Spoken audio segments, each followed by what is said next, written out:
Hi, everybody. Jack O'Malley coming to you from the office here in Lansing.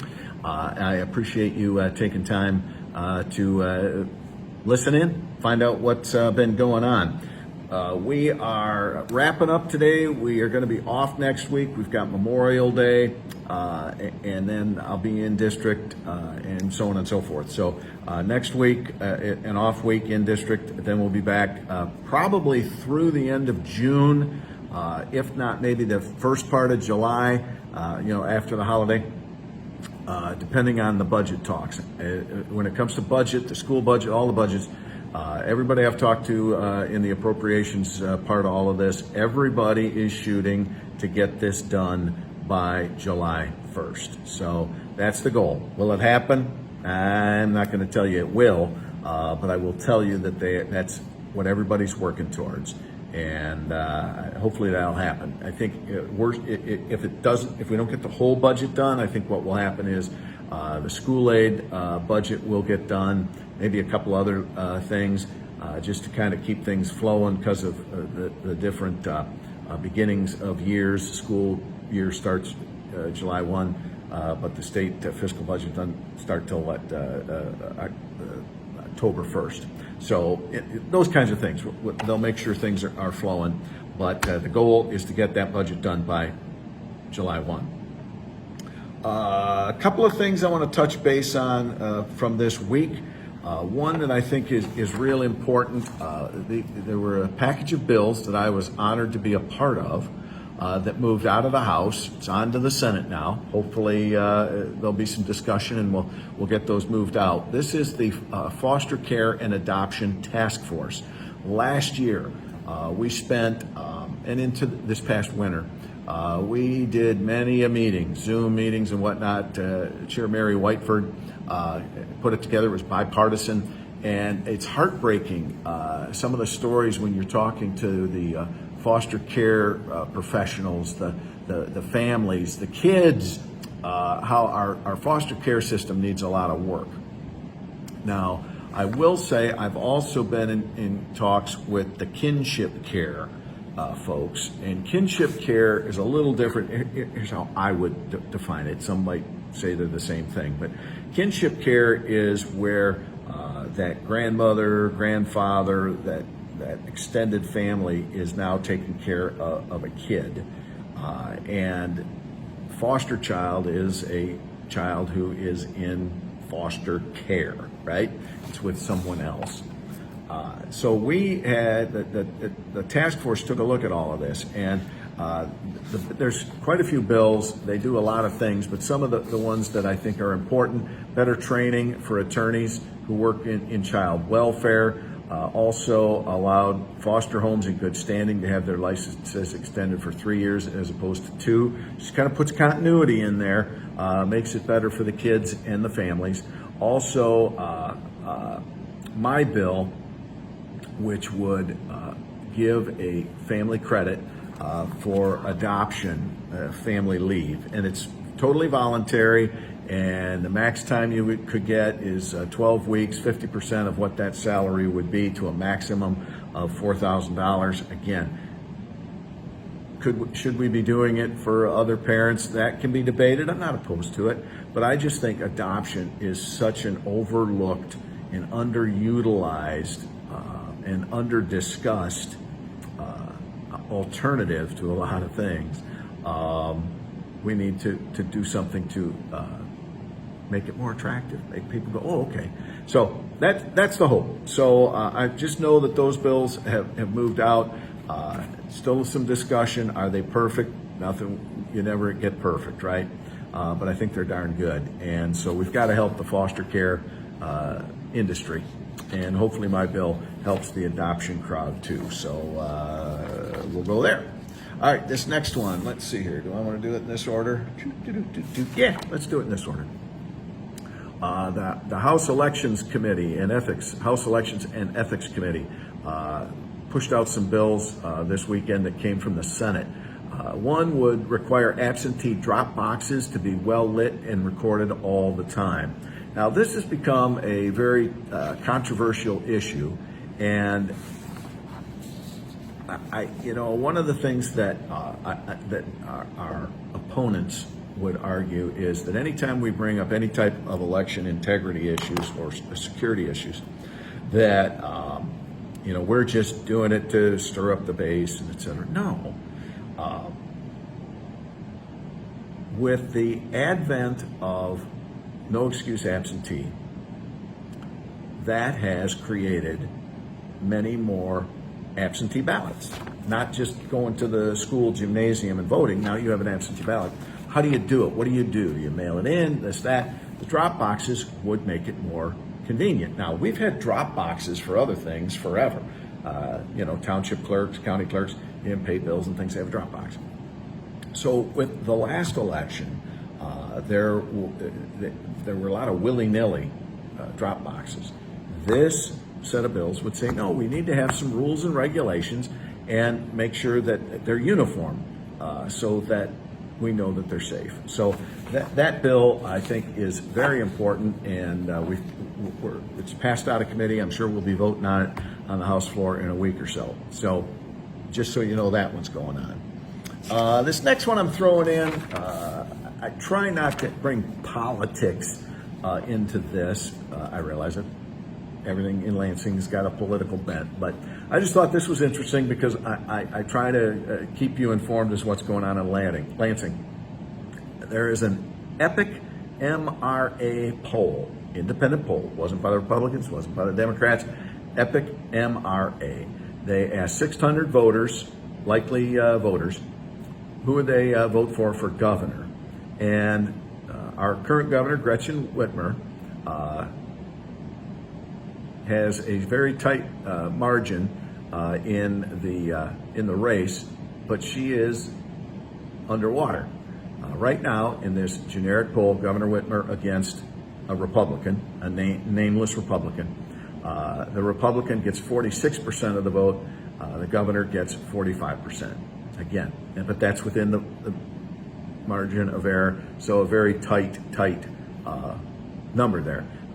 The governor's job performance rating is also low, 47% positive to a 52% negative. And the survey also found 31% believe Michigan is going in the right direction, 49% believe Michigan is headed in the wrong direction. That is an EPIC MRA poll. Still early, lots to happen, but I just thought that was interesting. Obviously, you will have your opinion. And one of them is going to be, nobody's ever called me on a poll. I got called on a poll once years ago, and it was very interesting, and they asked if I wanted to answer questions. I said, heck yes. And I was on the phone for about probably more like 20 minutes. And it was a national poll, and they were asking me all kinds of questions, which I thought was interesting, and I gave them my answers. And then over like the course of the next couple of 3 weeks, when these polls came out, and I'm watching for them, all the questions that we were asked, 1 week, these questions were revealed in a poll, then this, so they must have been doing it for multiple clients. So I know people say, I've never been polled. Well, I can tell you I was once. And it wasn't really political, it was more about TV shows and products and things like that. All right, let's see here. Yeah. I want to chat on this for just a minute. I don't want to spend a lot of time on it, but the shooting in Texas is horrendous. And we've got a lot of discussion. And, I can say I'm sending my thoughts and prayers. Well, then you get chewed on. Thoughts and prayers, I don't know. Why aren't you doing this? Why aren't you doing that? I will say again, for sake is, well, I'll go back to another story. My first term, the governor was in my district. She invited me to come visit her for a half hour. So I went. And it was after another shooting, obviously, in another state. And she got talking to me and she said, what do we do about this? And I said, well, you want to hear my opinion, Governor? I'll tell you. And she said, of course, let's hear it. I said, if you want to fix this gun issue, or whatever we want to call it, let's call it a violence issue, really. I should have said it that way. If you want to fix this violence issue when it comes to these kinds of mass shootings, I think you need to not point any fingers. There's no one group that's guilty. There's no one thing that's guilty. But the problem is when things happen, we want to blame one thing. So I think that's our way of coping with things. I say you bring everybody into a room, all the players. You bring the school people in. You bring the gun people in. You bring the mental health people in. You bring them all to a table, and you say, this is the rule. No preconceived notions. Do not assume that this person is this way or that way. We're going to talk this through and come up with an answer. Obviously, she didn't do it. So I've been getting hit up here in the last few days. What are you going to do about this? Why aren't you doing something about this? Well, why aren't you introducing this type of legislation? I'm going to tell you. I'm going to keep my powder dry. Oh, Jack, that's just like you Republicans. Hear me out. Keeping my powder dry because there are 8 colleagues, House colleagues, 4 Republicans, 4 Democrats, that have been, since the Oxford incident, have been holding meetings. They've brought in all sorts of people, kind of like I was telling the governor to do. And they have been studying this issue of school shootings. And they are expected to be releasing a report followed by legislation in the next short while, next week or so, maybe 2. The point is, I want to wait and see what thoughtful, not knee-jerk, not biased thinking. I want to see what thoughtful consideration of a very emotional and tragic issue comes up with. And they've been very quiet. They're not running around telling people what they're talking about or coming up with. And I appreciate that, again, because stuff can get politicized. Let's hear their report. Let's see what legislation they've come up with. So if you are someone who's going to write my office and call me everything under the name because I am not demanding this or that with gun control or whatever, I'm going to tell you it's because I'm waiting for thoughtful response to this, not knee-jerk. And I think that's the responsible thing to do. They've been studying this issue for months now, since basically the shooting, right? Let's let them have their say. And then if I think there's something else that needs to be done or not done, we can talk about it then, because when those findings are released, you can bet I'll be talking about it right here on this update, okay? So when it comes to this, yes, we have a major problem. And I'll tell you, I look at it as in 2 camps. We've got mass shootings, like the grocery store or the school. And then we've got gun violence, like the South Side of Chicago. 2 issues that have different approaches and different answers, I believe. So you can't lump it all together because they're not the same, but a lot of people would like to do that. So I'll keep my powder dry, using a firearm terminology, until after that report is released, and then we'll discuss it here, okay? And I'll let you know what's going on, and I'm sure you're going to read about it in the papers. So be on the lookout for that, all right? Now, I'm going to leave you with this. Memorial Day weekend is coming up, and I love veterans. I do. And I appreciate all they've done. I want to salute them. Veterans Day is a big day.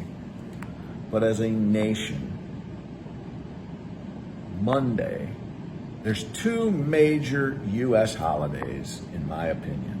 U.S. country holidays. Christmas, that's a religious type holiday. You know what I mean? 4th of July, Independence Day. I celebrate my country's independence. And Memorial Day. Because this is the day that we remember, no disrespect to our veterans, God bless them. But this is a day not about our veterans. It's about the men and women who used their breast as a barricade against their nation's foes. So on Monday, maybe you go fishing, maybe you barbecue, maybe you have the family over. But I ask you to do this. Find a service in your community, or take a minute, 2 minutes, and just stop and remember those men and women who gave the ultimate sacrifice. All right? That's Monday. You only need to take a few minutes. Silence can be a very powerful thing, especially when you're remembering. Say a prayer for them and their families and their survivors. All right? Let's remember Memorial Day, one of the great holidays in our country. All right, I'm out of here. Take care.